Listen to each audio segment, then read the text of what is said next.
Constitutional debate or change has often attracted sharp debate.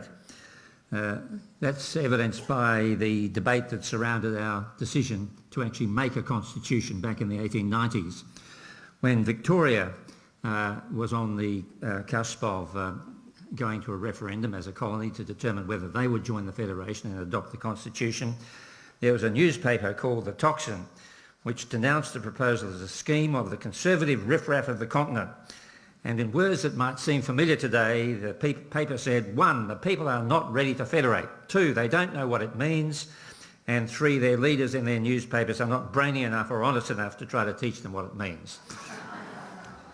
At the very outset of the drafting process, back in 1891, it ultimately led to federation. Sir Samuel Griffith, a principal architect of the Australian Constitution, who was then the Premier of Australia and later was to be the first Chief Justice of Australia, said, "There is no doubt that here, as everywhere, there will be timid men who are afraid of launching something new. But when was ever a great thing achieved without risking something?" Now, it's right to assess risk and return when we look at constitutional change. No lawyer, of course, can offer absolute certainty in the answer to any legal question. And if you have a lawyer who says you're certain to win your case, change your lawyer. The best advice you can take is that which covers risks and benefits and leaves it to you to decide the way forward. In this case, the you is the people of Australia, a term which embraces Aboriginal and Torres Strait Islander peoples and a population which hails from many different countries and cultures. 50% of us were either born overseas or have at least one parent born overseas. There's one general point I would like to make before taking you to the elements of the proposed change, and it's a point I made to the Joint Select Committee. We have a tendency to discuss the voice in the context of the negative narrative, of all the bad things that there are that have to be fixed. But we also need to bear in mind the extensive evidence of the good things that happen when things are done well, and so the potential that exists for good things to happen. And I look back to my own experience with a number of Aboriginal and other organisations, the Aboriginal Legal Service back in the 1970s, with wonderful people like Jack Davis, the poet, and the ebullient and charismatic Ken Colbung. Fred Chaney was one of my colleagues in the setting up of that service. Later with the National Native Title Tribunal, travelling the length and breadth of Australia and the Torres Strait, where I was exposed to many challenging issues confronting Aboriginal and Torres Strait Islander peoples in many different ways, and leaders who are trying to bring their people together and in a common cause for their economic and social improvement. And one outstanding example was Pat Dodson, who got the three clans, the Jabba Jabba, the Yarraroo and the Gularabaloo, together in the Rabibi working group in Broome and set a template for effective engagement with a local authority which was prepared to engage. I've seen it through the involvement with the Polly Farmer Foundation and the way in which they use the Follow the Dream program to enrich Indigenous education in secondary schools and also in primary schools and elsewhere. So right across the country, and I see it also in the number of graduates coming out of our universities.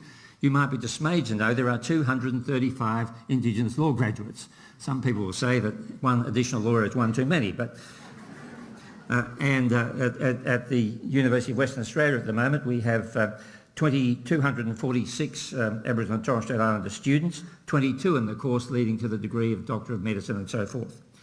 So right across the country there is a substantial cohort of Aboriginal and Torres Strait Islander leaders and emerging leaders.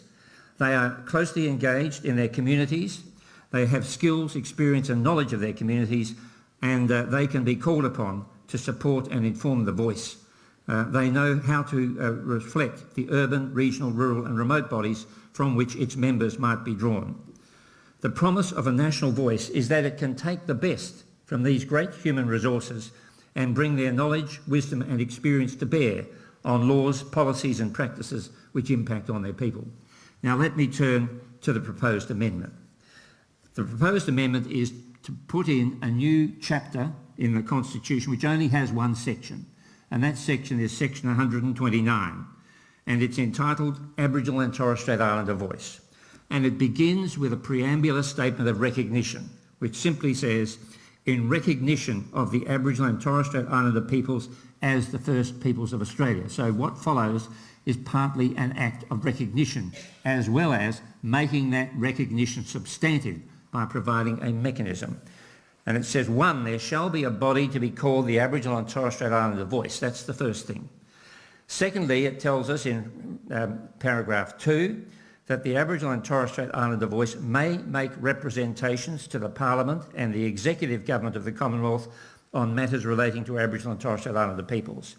And thirdly, the Parliament shall, subject to this Constitution, have power to make laws with respect to matters relating to the Aboriginal and Torres Strait Islander voice, including its composition, functions, powers and procedures. So, what's the first thing we take from that? The first thing we take, looking at paragraph 1, is that the voice will be a body. And the relevant and ordinary meaning of that is a group of people who work or act together.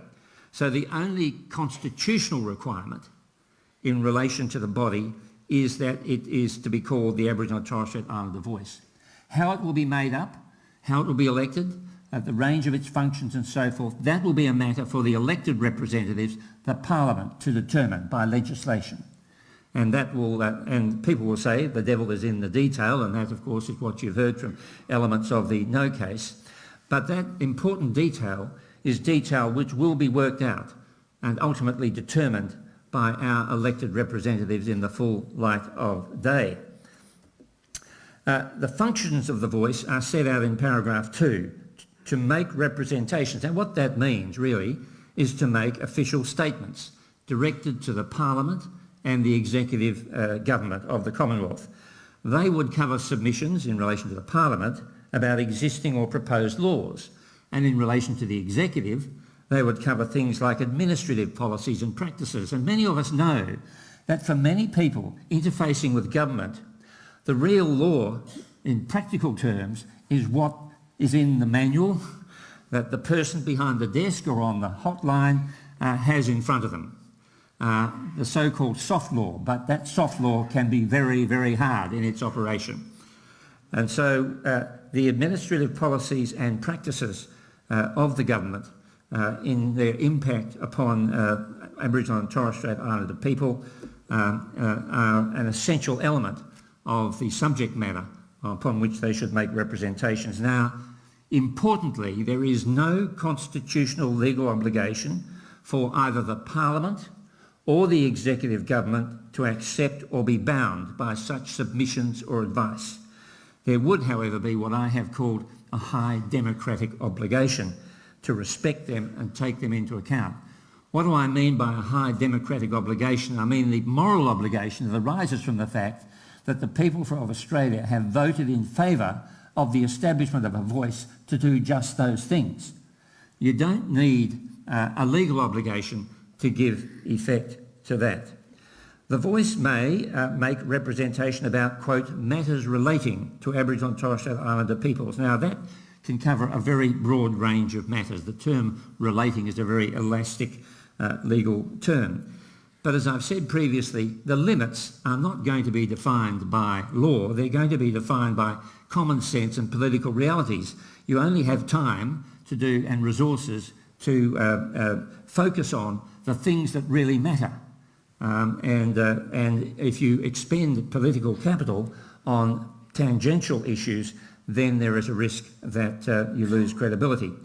So laws, policies and practices relating to Aboriginal and Torres Strait Islander people include, and this is, I think, reflected in what Linda Burney said the other day, education and training, family and social welfare, health, remote community services, community policing, Aboriginal art, cultural and heritage protection, traditional ownership of land and waters, all are well within that range. You don't really need a minister to tell you what is to tell Aboriginal and Torres Strait Islander people what is important to them and what matters. Subsection 3 of the amendment confers power on the Parliament to make laws to give effect to the voice. It does not impose a constitutional legal obligation on Parliament to do so, nor does it require that the Parliament adopt a particular composition or confer particular functions or powers on it. That is left to the Parliament's discretion. Any laws made by the Parliament would necessarily contain elements supporting the leading function of the voice, which is to make representations. Now, Parliament could make a law which conferred on the, could not make a law which conferred on the voice a legal right to veto a law of the Parliament, nor could it make a law which would limit Parliament's power to make laws by saying they have to listen to a representation first. That would involve a constitutional change, and you can't do that by legislation. The spectre has been conjured of the voice burdening the decision-making of public officials and public authorities with representations on a large array of decision-making powers. That risk can be mitigated, if it exists in reality, by the parliamentary prescription of the means and mechanisms by which representations are to be made to the executive government. For example, it could be an element of such a law, I'm not saying it should or that it's the best way, but it could be an element of such a law that representations to the executive government have to be channelled through the relevant minister. And of course, surrounding all of that, one would see as a practical matter protocols for communication which would be set up in the administration of the voice. There have been a variety of arguments put up or concerns put up about constitutional implications. Time doesn't allow me to go into those now, but I'm happy to try and deal with those in question time if you like. The implication, for example, that the executive would be bound constitutionally to have regard to a representation made by the voice. Now, for reasons I've set out in other places, that is, in my view, a highly unlikely implication, because the representations that the voice might make to the executive government can cover a whole range of factors, most of which would not on any view be justiciable in a court. So you would have to say this constitutional implication of an obligation to have regard to a representation is somehow to be focused on a narrow band of all of the things about which representations can be made. So I'm doing a risk assessment there, and I'm saying the risk is low. I cannot say the risk is non-existent. There have been, of course, a lot of debate about the detail. We don't know what it's going to look like. We don't know how it's going to be composed, how it's going to be, whether it's going to be elected or appointed, and so forth. The design details have been outlined by the Prime Minister. I won't repeat those now, but we can deal with those in question time if you wish. But the important thing is that when that happens, when the question of detail is determined, it will be determined in the open by elected representatives with full public debate. And that'll involve, of course, the Aboriginal and Torres Strait Islander people who are going to be, hopefully, the beneficiaries of the voice proposal. So to some extent, this business about we don't know the detail is something of a furphy. And what would happen if a Prime Minister said, right, this is what the law is going to look like. Here's a draft of my proposed law. Well, that's okay, but it's not in the Constitution. It's not part of the constitutional change. And down the track, the Parliament might take a different view about what that law should look like. So no binding promise can be made about the actual nuts and bolts. That's going to be a challenging exercise to work out those nuts and bolts to make sure the thing works. And of course, because it's in legislation, ultimately, if there are problems that arise, legislation can be changed. The Constitution, as we know, is a lot harder to change. So in conclusion, the voice proposal is a once-in-a-lifetime opportunity for Australia to fill a gaping hole in our Constitution, to recognise our first history and the first peoples who bear it, and the painful legacy of its collision with the second history of colonisation. The high return against low risk is that the voice will provide a practical opportunity for First Peoples to give informed and coherent and reliable advice to the Parliament and the Executive to assist them in law and policy making in one of the most difficult areas of contemporary government. It empowers First Peoples and the Australian people as a whole to acknowledge, address and move forward from the legacy of their colliding histories. Thank you.